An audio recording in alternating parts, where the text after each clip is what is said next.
The deadliest wars are not fought with weapons but with water. सबसे खतरनाक युद्ध हथियारों से नहीं बल्कि पानी से लड़े जाते हैं। चाइना आज इस बात को सच करने जा रहा है ब्रह्मपुत्र नदी पर एक डैम कंस्ट्रक्ट करके। दिसंबर 25, 2024 को चाइनीज गवर्नमेंट ने ऑफिशियली मेडोक डैम के कंस्ट्रक्शन को अप्रूवल दिया था। ये डैम दुनिया के existing largest hydro electric dam यानी कि थ्री गॉर्जस डैम से लगभग 3 गुना बड़ा होगा। पर दोस्तों, जब चाइना में ऑलरेडी दुनिया का सबसे बड़ा डैम मौजूद है तो फिर एक और डैम क्यों, वो भी ऐसे रीजन में जहां आए दिन अर्थक्वेक्स आते रहते हैं और जो रीजन को एक्सेस करना भी मुश्किलों से खाली नहीं है। क्या वाकई में ये प्रोजेक्ट चाइना की नेट जीरो एम्बिशन का हिस्सा है या फिर इसके पीछे चाइनीज गवर्नमेंट का कुछ और सीक्रेट इंटेंशन है? और सबसे इंपॉर्टेंट, ये डैम के कंस्ट्रक्शन से इंडिया और बांग्लादेश पर क्या असर पड़ सकता है? इंडिया चाइना की इस वाटर वेपन को काउंटर करने के लिए क्या मेजर्स ले सकता है? आइए दोस्तों, ये सारी चीजें जानते हैं इस वीडियो में और अनकवर करते हैं चाइना के इस सुपर स्ट्रेटेजिक डैम को। दोस्तों, चाइना मेडोक डैम का कंस्ट्रक्शन ब्रह्मपुत्र रिवर पे करने वाला है। ये नदी तिब्बत के आंग्सी ग्लेशियर से शुरू होती है, जहां इसे यारलुंग सेंगपो के नाम से जाना जाता है। आंग्सी ग्लेशियर से शुरू होकर करीब 1100 किलोमीटर ये नदी ईस्टवर्ड फ्लो करती है, जहां वो नामचाक बारवा के पास एक शार्प यूटर्न लेती है और साउथवर्ड फ्लो करना शुरू करती है चाइना के मेडोक काउंटी रीजन की तरफ। फिर ये नदी इंडिया के अरुणाचल प्रदेश स्टेट में एंटर करती है, जहां इसे सियांग या फिर तियांग के नाम से जाना जाता है। इसके बाद ये नदी साउथवर्ड फ्लो करती है, जहां वो दिबांग और लोहित से मिलती है। इस मर्जर के बाद इस नदी को ब्रह्मपुत्र कहा जाता है। ये ब्रह्मपुत्र नदी फिर वेस्टवर्ड्स आसाम की तरफ फ्लो करती है और ग्रेजुअली बांग्लादेश में एंटर करती है। बांग्लादेश में इसे जमुना कहा जाता है। फिर ये ब्रह्मपुत्र रिवर पद्मा के साथ मिलती है और फाइनली बे ऑफ बंगाल में समा जाती है। दोस्तों, जहां थ्री गॉर्जस डैम की एक्जिस्टिंग इंस्टॉल्ड कैपेसिटी 22.5 गीगावाट है, वहीं पे मेडोक डैम जिसकी प्रोजेक्ट कॉस्ट $137 बिलियन है, उसकी इंस्टॉल्ड कैपेसिटी करीब 60 गीगावाट के आसपास होगी। ये 60 गीगावाट पूरा गुजरात और सारे के सारे नॉर्थ इंडियन स्टेट्स जैसे कि असम, अरुणाचल प्रदेश, सिक्किम, मेघालय, नागालैंड, इन सभी राज्यों को 1 महीने तक कंटिन्यूअसली बिजली सप्लाई कर सकती है।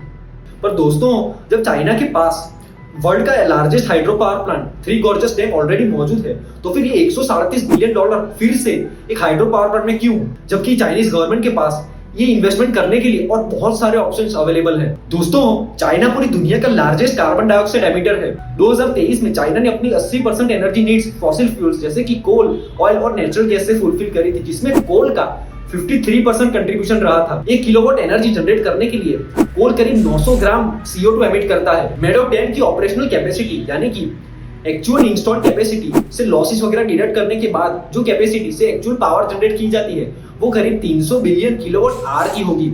आसान भाषा में, अगर ये 300 बिलियन किलोवाट आवर इलेक्ट्रिसिटी इस प्लांट के जरिए जनरेट की जाती है तो 270 मिलियन टन CO2 एमिशंस का रिडक्शन हो सकता है। दोस्तों, ये 270 million ton CO2 emissions France के 2023 के कार्बन एमिशंस के इक्वल है और लगभग 5 करोड़ 80 लाख गाड़ियों के एनुअल कार्बन एमिशंस को न्यूट्रलाइज कर सकते हैं। इसके अलावा नामचा बरवा यानी कि द ग्रेट बैंड के पहले इस रिवर का एलिवेशन करीब 2800 मीटर के आसपास है, पर द ग्रेट बैंड के बाद इस रिवर का एलिवेशन गिरकर 800 मीटर के आसपास आ जाता है। चाइना इस 2000 मीटर के एक्सट्रीम ड्रॉप को यूटिलाइज करना चाहता है और इसीलिए द ग्रेट बैंड पर टनल कंस्ट्रक्ट करके पानी के फ्लो को डाइवर्ट करना चाहता है ताकि इससे इलेक्ट्रिसिटी जनरेट की जा सके। आसान भाषा में, चाइना इस इफेक्टिव ड्रॉप को यूटिलाइज करके एनर्जी जनरेट करना चाहता है ताकि वो world largest carbon dioxide emitter tax से छुटकारा पा सके और अपने 2060 के एम्बिशियस नेट जीरो गोल में प्रोग्रेस कर सके। इंडिया के नॉर्थ ईस्टर्न स्टेट्स में लोग एग्रीकल्चर पर बहुत ही ज्यादा डिपेंड करते हैं। इनफैक्ट असम की 70% पॉपुलेशन डायरेक्टली सर्वाइवल के लिए एग्रीकल्चर पर रिलाई करती है। ब्रह्मपुत्र नदी का पानी इन फार्मर्स के लिए वरदान जैसा है। इस नदी के पानी को क्रॉप जैसे कि टी, राइस, व्हीट, मेज या फिर शुगरकेन के इरिगेशन में इस्तेमाल किया जाता है। सिर्फ यही नहीं, जब ये नदी का पानी सेडिमेंट्स को डिपॉजिट करता है तो सॉइल की ओवरऑल फर्टिलिटी भी इंप्रूव होती है। ना ही केवल इंडिया बल्कि बांग्लादेश के बहुत सारे लोग भी सर्वाइवल के लिए जमुना यानी कि ब्रह्मपुत्र पर रिलाई करते हैं। अब दोस्तों, जब चाइना जैसी अपस्ट्रीम कंट्री डैम कंस्ट्रक्ट करके पानी के फ्लो को रिड्यूस करती है तो डाउनस्ट्रीम कंट्री जैसे कि इंडिया और बांग्लादेश में ड्राउट जैसी कंडीशंस क्रिएट हो सकती है, जिसके कारण फार्मर्स को लॉस ऑफ एम्प्लॉयमेंट या फिर क्रॉप फेलियर जैसी चैलेंजेस से गुजरना पड़ सकता है।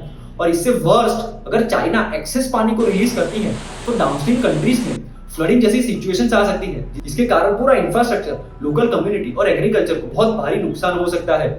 इसके अलावा इस डैम के कंस्ट्रक्शन से एनवायरमेंट को भी बहुत ज्यादा नुकसान पहुंच सकता है। काजीरंगा नेशनल पार्क आसाम में ब्रह्मपुत्र नदी के पास लोकेटेड है। वहां के वेटलैंड्स में बहुत सारे एक्वेटिक स्पीशीज और प्लांट्स रहते हैं। अगर ये पानी का फ्लो कम हो गया तो फिर ये वेटलैंड्स ड्राई हो सकते हैं, जिसका सीधा असर इन एक्वेटिक स्पीशीज की लाइफ पर पड़ सकता है। दोस्तों, ये पहली बार नहीं है जब चाइना ब्रह्मपुत्र जैसी मल्टीनेशनल रिवर पर डैम कंस्ट्रक्ट करने वाला है। इसी रिवर पर 2015 में संगमू डैम और 2020 में जियाचा हाइड्रो पावर स्टेशन को चाइना ने ऑपरेशनलाइज किया था। सिर्फ ब्रह्मपुत्र ही नहीं बल्कि मेकोंग जैसी बड़ी नदी पर चाइना ने 12 डैम्स कंस्ट्रक्ट किए हैं, जिससे वो पानी के फ्लो को कंट्रोल करता है। इस आर्टिकल के अकॉर्डिंग 2019 में चाइना ने 6 मंथ्स तक कंटिन्यूअसली डैम्स कंस्ट्रक्ट करके मेकोंग नदी के पानी को ऑब्स्ट्रक्ट किया था, जिससे डाउनस्ट्रीम कंट्रीज जैसे कि लाओस, थाईलैंड और वियतनाम में ड्राउट जैसी कंडीशंस क्रिएट हुई थी। इसके अलावा ये डैम बहुत ही ज्यादा सेस्मिकली एक्टिव जोन में लोकेटेड है। 1950 में आसाम तिब्बत रीजन में 8.6 मैग्नीट्यूड का अर्थक्वेक आया था। सिर्फ यही नहीं दोस्तों, 2017 में निंची अर्थक्वेक, 2025 जनवरी में टिंगरी अर्थक्वेक और अभी रिसेंटली कुछ ही दिनों पहले 4 मैग्नीट्यूड का अर्थक्वेक रिकॉर्ड किया गया था। जब ऐसी कंडीशंस में डैम कंस्ट्रक्ट किए जाते हैं तो सिचुएशन हद से ज्यादा बिगड़ सकती है। रिजर्वोयर में जो पानी स्टोर होता है वो आसपास के माउंटेनियस रीजन में कंटिन्यूअस प्रेशर डालता है, जिसके कारण अर्थक्वेक्स या फिर लैंडस्लाइड जैसी कंडीशंस ट्रिगर हो सकती है। इस फिनोमिनन को रिजर्वोयर इंड्यूस्ड सेस्मिसिटी कहा जाता है। इन्हीं कारणों की वजह से कई सारे एक्सपर्ट्स इस डैम के कंस्ट्रक्शन को इम्प्रैक्टिकल और अननेसेसरी मानते हैं। इनफैक्ट इस आर्टिकल के अकॉर्डिंग तिब्बत को ऐसे बड़े डैम की और इतनी ज्यादा इलेक्ट्रिसिटी की आवश्यकता ही नहीं है। सीधी तरीके से कहूं तो चाइना इस प्रोजेक्ट को ग्रीन एनर्जी के रूप में नहीं बल्कि जियोपॉलिटिकल हथियार की तरह इस्तेमाल कर सकता है, जिससे वो डाउनस्ट्रीम कंट्रीज जैसे कि इंडिया और बांग्लादेश में फ्लडिंग या फिर ड्राउट कंडीशंस क्रिएट करवा सकता है। पर दोस्तों, आप में से कई सारे लोग ये आर्ग्यू कर सकते हैं कि ब्रह्मपुत्र नदी का ज्यादातर पानी तो इंडिया में ही मौजूद है। पूरे नदी का सिर्फ 30 से 50% तक का ही पानी चाइना से फ्लो होता है। ये नंबर कई सोर्सेज के अकॉर्डिंग वेरी कर सकते हैं, पर जब ज्यादातर पानी भारत में ही मौजूद है तो फिर चाइना के इस डैम के कंस्ट्रक्शन से भारत को क्यों फिक्र करनी चाहिए। दोस्तों, यहाँ बात सिर्फ क्वांटिटी की नहीं है। समर सीजन में जब बारिश नहीं होती तो ब्रह्मपुत्र नदी का पानी सूख जाता है। ऐसी कंडीशंस में मेल्टेड ग्लेशियर से जो पानी आता है वो बहुत ही ज्यादा क्रूशियल होता है ब्रह्मपुत्र के लिए। चाइना के इस मूव का ताबड़तोड़ जवाब देने के लिए इंडिया ने अरुणाचल प्रदेश में सियांग नदी पर एक upper Siang hydro power project plan किया है। दोस्तों, ये भारत का अब तक का सबसे बड़ा हाइड्रो पावर प्रोजेक्ट होगा, जिसकी इंस्टॉल्ड कैपेसिटी 11 गीगावाट होगी, जिसकी कॉस्ट 1,13,000 करोड़ होगी और जिसकी हाइट करीब 300 मीटर होगी। इस डैम के कंस्ट्रक्शन के पीछे का लॉजिक बहुत ही सिंपल है। जब चाइना एक्सेस पानी छोड़ता है तो इस डैम के जरिए हम ज्यादा पानी को रोक के रख सकते हैं ताकि फ्लडिंग कंडीशंस ना क्रिएट हो, और ड्राउट जैसी कंडीशंस में थोड़ा थोड़ा पानी हम इस डैम के जरिए छोड़ सकते हैं ताकि फार्मर्स को नुकसान ना हो। पर दोस्तों, कहते हैं ना, whenever things are set in motion, obstacles find their way। Bharat को इस डैम को कंस्ट्रक्ट करने के लिए बहुत सारे चैलेंजेस से गुजरना पड़ रहा है। रिजर्वोयर में जो पानी स्टोर होता है इसके कारण कई सारे विलेजेस पानी में डूब सकते हैं। इनफैक्ट इस आर्टिकल के अकॉर्डिंग अपर सियांग हाइड्रो पावर प्रोजेक्ट के कारण करीब 13 विलेजेस फुल्ली सबमर्ज हो सकते हैं और इसके अलावा एनवायरमेंट को बहुत ज्यादा नुकसान पहुंच सकता है। इसीलिए लास्ट ईयर अरुणाचल प्रदेश के लोगों ने बहुत बड़े स्केल पर प्रोटेस्ट किया था। पर दोस्तों, कई सारे लोग ये कहते हैं कि इंडिया ने बांग्लादेश में जाती हुई कई सारे रिवर्स जैसे कि तीस्ता और गंगा पर बैराजेस और डैम्स कंस्ट्रक्ट किए हैं, जिसके कारण बांग्लादेश की नदियों पर इसका नेगेटिव इंपैक्ट देखने को मिला है। पर दोस्तों, चाइना का ये मूव इंडिया और बांग्लादेश की कंडीशन से बहुत ही ज्यादा अलग है। चाइना ने डाउनस्ट्रीम कंट्रीज के साथ कोई भी फॉर्मल अग्रीमेंट या फिर ट्रीटी साइन नहीं करी और इस प्रोजेक्ट के सारे डिसीजंस वो अपने आप ही ले रहा है। जबकि इंडिया ने 1996 में गंगा नदी के पानी को शेयर करने के लिए बांग्लादेश के साथ एक ट्रीटी साइन करी थी।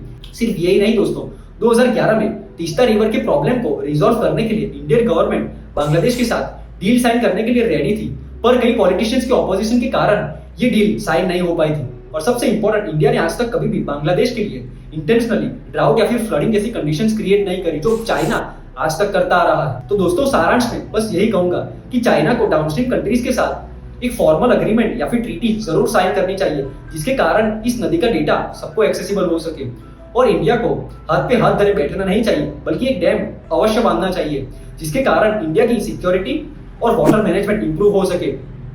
पर साथ ही ये भी इंश्योर करना चाहिए कि लोकल्स को इनफ और फेयर कॉम्पेंसेशन मिले ताकि उनकी लाइफ भी स्मूथली आगे बढ़ सके। दोस्तों, आशा करता हूं मेरा ये सिंप्लीफाइड एनालिसिस आपको पसंद आया होगा।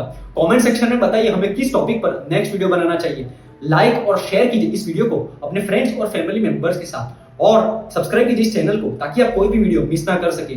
मैं आपसे मिलता हूं अगले वीडियो में। Bye bye.